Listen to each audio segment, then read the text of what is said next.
parole est une lampe à mes pieds et une lumière sur mon sentier, Seigneur. Je la serre très fort dans mon cœur afin de ne pas pécher contre toi. Très chers amis, bonjour. J'espère que vous allez bien, que vous avez très bien démarré votre semaine et surtout que vous passez une agréable journée en compagnie de notre Seigneur. Aujourd'hui, nous sommes à notre jour numéro 7 de notre programme de 10 jours de prière. Oui, 7! Ça veut dire que nous avons déjà fait une semaine dans la prière et ce n'est que du bonheur dans la vie des enfants du Seigneur. Aujourd'hui, le thème sur lequel nous allons échanger, c'est une église prosternée devant le Seigneur. Une église prosternée devant le Seigneur. Le verset de base, tiré du livre des Psaumes au chapitre 95, nous dit ceci. Venez, prosternons-nous et humilions-nous. Fléchissons le genou devant l'Éternel, notre Créateur. Oui, très chers amis, venons, prosternons-nous, humilions-nous et fléchissons le genou devant l'Éternel. Nous ne savons pas de quoi sera fait demain.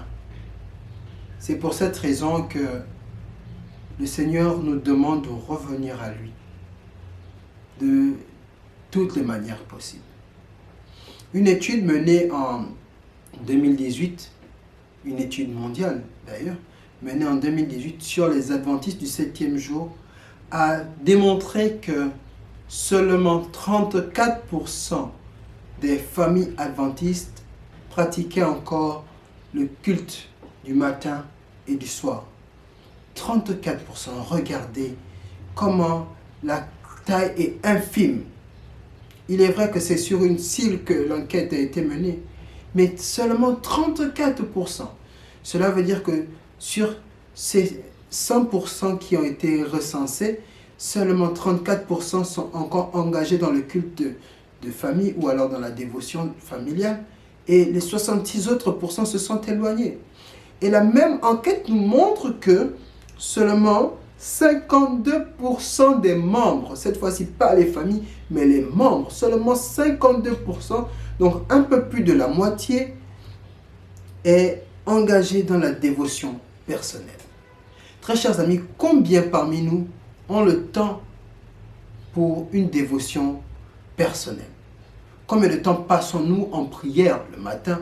Ou alors combien de temps passons-nous à étudier la parole de Dieu au courant de notre journée? Ça peut être 1 heure, ça peut être 2 heures, ça peut être 5 minutes, ça peut être 10 minutes. Nous ne le savons guère. Mais le Seigneur nous invite à partager avec lui des temps de qualité, des temps bien mesurés, afin de permettre à ce que notre esprit soit bien nourri.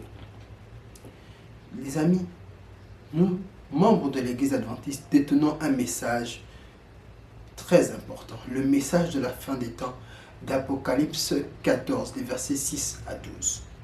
Si nous ne nous engageons pas pour servir le Seigneur en partageant ce message, qui le fera pour nous? Nous devons donc, en tant que membres de cette grande famille adventiste, prendre la ferme résolution de nous engager au culte personnel et à la dévotion familiale. Cela ne nous fera pas de mal, bien au contraire, ça nous fera le plus grand des biens. Le Seigneur voudrait que nous passions du temps avec lui et c'est l'une des choses fondamentales qui peut nous amener au gain des âmes. Voici ce que Ellen White nous dit dans Témoignages pour l'Église au volume 6. Il n'y a rien de plus nécessaire dans l'œuvre de Dieu que les résultats pratiques de la communion avec Dieu. Il n'y a rien, je répète encore, rien de plus nécessaire dans l'œuvre de Dieu que les résultats pratiques de la communion avec Dieu. Si nous ne sommes pas en communion avec Dieu, tout ce que nous pouvons faire ne sera que échec. Oui, ce sont des expériences que vous et moi avons déjà menées. Si nous ne nous laissons pas guider, si nous ne nous laissons pas diriger par la main du Seigneur, toute action que nous aurons à mener sera vaine. Très chers amis, il est temps pour nous de revenir au Seigneur. Voilà encore ce que Ellen White nous dit, comme les patriarches d'autrefois, ceux qui professent aimer Dieu devraient ériger un autel au Seigneur partout où ils plantent leur tente.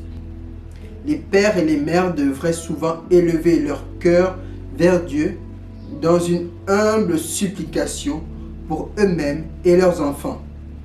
Que le père, en tant que prêtre de la maison, dépose sur l'autel de Dieu le sacrifice du matin et du soir, tandis que la femme et les enfants s'unissent dans la prière et la louange. Dans un tel foyer, Jésus aimera s'attarder. Oui, chers amis, aujourd'hui, je vous parle en tant que père, en tant qu'époux.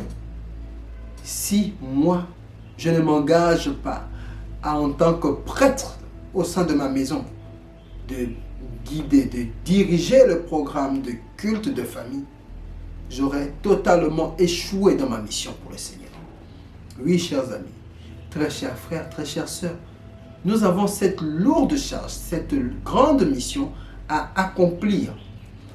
Vous, père, vous, mère, vous dirigeants de grandes familles, prenez le temps d'amener au Seigneur les membres de votre famille. La Bible nous dit dans le livre des Proverbes d'instruire l'enfant et lorsqu'il sera grand, il ne se détournera pas, bien sûr, de l'instruire selon le Seigneur. Et lorsqu'il sera grand, il ne se détournera pas. Des expériences ont prouvé qu'un chrétien qui a été élevé dans la parole de Dieu depuis sa tendre enfance a souvent du mal à se détourner, si bien sûr il a reçu cela avec amour. Nous ne devons pas être donc des tyrans pour partager le message, mais nous devons inculquer des valeurs. Ce sont ces valeurs qui permettront à nos enfants d'être des hommes et des femmes pour Christ. Il est donc temps pour nous que le culte personnel et le culte familial reviennent dans nos foyers et qu'ils retrouvent la première place. C'est un besoin important, voire même primordial. Cela ne sera pas facile, ça c'est évident. Nous vivons dans un monde où la technologie va tellement vite que nous sommes distraits à tout moment. Nous avons nos téléphones, nous avons nos ordinateurs, nous avons la télévision. Mais très chers amis, prenons du temps pour le Seigneur. Le temps que nous aurons à lui accorder ne sera peut-être pas grand, mais ce sera un temps de qualité. Aujourd'hui, plus que jamais, très chers amis, Dieu nous appelle à revenir à lui de tout notre cœur, à des temps de rafraîchissement cohérents en sa présence. C'est pour cette raison que notre Église a lancé l'initiative Retour à l'autel. C'est une mobilisation historique qui vise à réintégrer le culte familial au sein de l'Église de Dieu. Beaucoup de familles ont perdu cette habitude de prier ensemble. Comme je le disais dans les jours précédents, beaucoup parmi nous n'ont même plus le temps de s'arrêter. Lorsque nous rentrons du travail le soir, exténués, la seule chose dont nous avons envie, c'est prendre une douche, nous restaurer et dormir. Nous oublions parfois qu'il est temps de dire merci au Seigneur pour tout ce qu'il a accompli dans nos vies. Oui, chers amis, les temps sont très dangereux. Les temps sont mauvais, comme nous avons l'habitude de dire. Il est temps de racheter le temps. Demandons donc au Seigneur de nous transformer à son image et de nous doter de la puissance nécessaire pour achever son œuvre. Plus que jamais, réclamons la présence du Saint-Esprit dans notre culte quotidien. Très chers amis, notre prière d'aujourd'hui sera axée principalement sur cette requête. Nous allons réclamer la puissance de l'Esprit Saint dans nos vies afin que nous achevions l'œuvre que le Seigneur nous a confiée.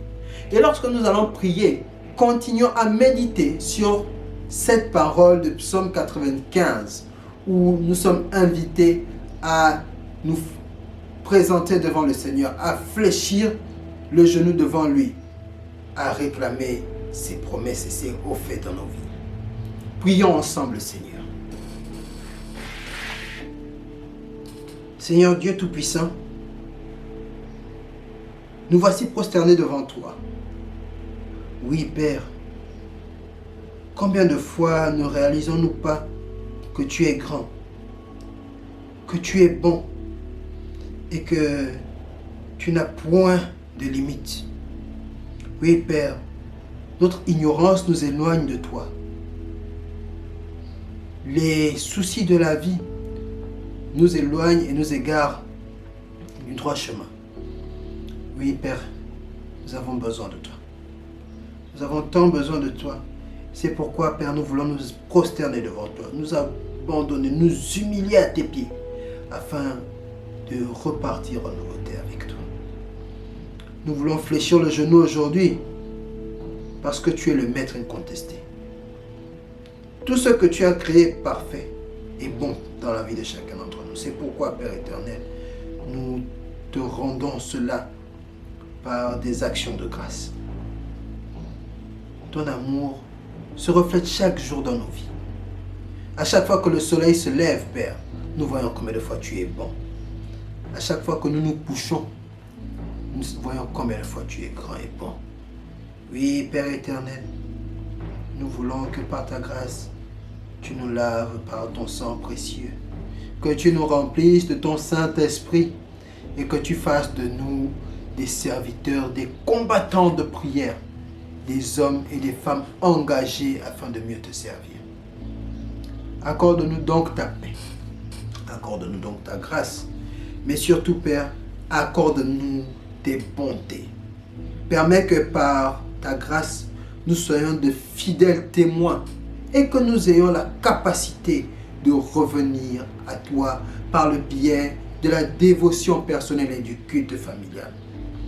Parmi nous, beaucoup ont perdu cette habitude au profit des défis de ce monde. Oui, Père, 3 fois saint, nous savons qu'avec toi, tout est possible. Comme Paul pouvait dire, « Je puis tout par celui qui me fortifie ». Ou alors dire, « C'est quand je suis faible que je suis fort ». Parce que tu es là avec nous et tu nous donnes la force. Père, suscite en nous un esprit bien disposé à te recevoir, afin que par ta grâce et ta grâce seule, ton nom soit élevé à jamais dans la vie de ton Église. Merci, Père. Merci pour ces moments de régénération.